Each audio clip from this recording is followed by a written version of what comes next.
গতকাল একটা লেম্বু কিনবার গেছিলাম, একটা লেম্বু 20 টাকা চাইছে। আমি তো লেম্বুর কথা শুনে ডরাই গেলাম গা। আমি হুইল সাবান দিয়ে হাত ধুয়ে পড়ছি। হুজুর বিশাল ওয়াজ ফরমাইতাছুন, খারাপ রূপে খায়ারবো। বুট বিরান নাই, খেজুর নাই, জিলাপি নাই, কিচ্ছু নাই, আম্বর নাই, বাড়ির যাই ইফতার খাই। কথা কোন ঠিক কিনা?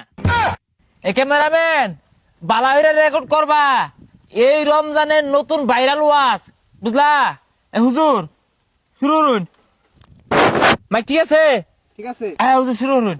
পর্যাপ্ত ইক হবে ইনশাল্লাহ। সবাই ইউটিউবে জয়েন হয়ে যান, রমজান নিয়ে আলোচনা হবে।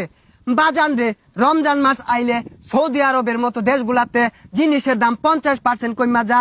আলুর দাম 60 টাকা কেজি থাকলে আলু হয়ে যা 30 টাকা কেজি, বাইগুন 70 টাকা কেজি থাকলে বাইগুন হয়ে যা 35 টাকা কেজি, টমেটো 80 টাকা কেজি থাকলে টমেটো হয়ে যা 40 টাকা কেজি। কিন্তু আমার সোনার বাংলাদেশে বাজান রে, রমজান হওয়ার 2 দিন আগে থাকাই আলু যদি 60 টাকা কেজি থাকে আলু হয়ে যায় 120 টাকা কেজি, টমেটো যদি 50 টাকা কেজি থাকে টমেটো হয়ে যায় 100 টাকা কেজি, খেজুর যদি 100 টাকা কেজি থাকে খেজুর হয়ে যায় 200 টাকা কেজি।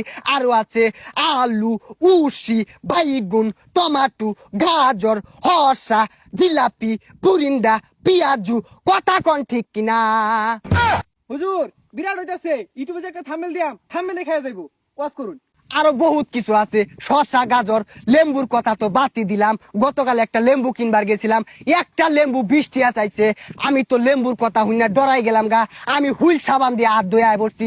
লেম্বু কিনার সামর্থ্য আমার নাই। রমজান মাসে সিন্ডিকেট চলবে না, চলবে না, ও সাধু ব্যবসায়ীরা। হুঁশিয়ার সাবধান। কোন হুজুর? এই যে রমজান মাস আয়া পড়ছে, কত গরিব মানুষ আছে, ইফতার কেনার সামর্থ্য নাই। সিন্ডিকেট ব্যবসায়ীরা জিনিসপত্র যে মিলে দাম বাড়াইছে, কইতে কিনা খাইবো। এই সিন্ডিকেট ব্যবসায়ীরা এই সম্পদের পাহাড় গইরা কি করব? তাদের টেহায় একদিন বাজান রে উলিয়ে বাসা দিব। হুজুর বিশাল ওয়াজ ফরমাইতাছুন, খারাপ রূপে খায়ারবো।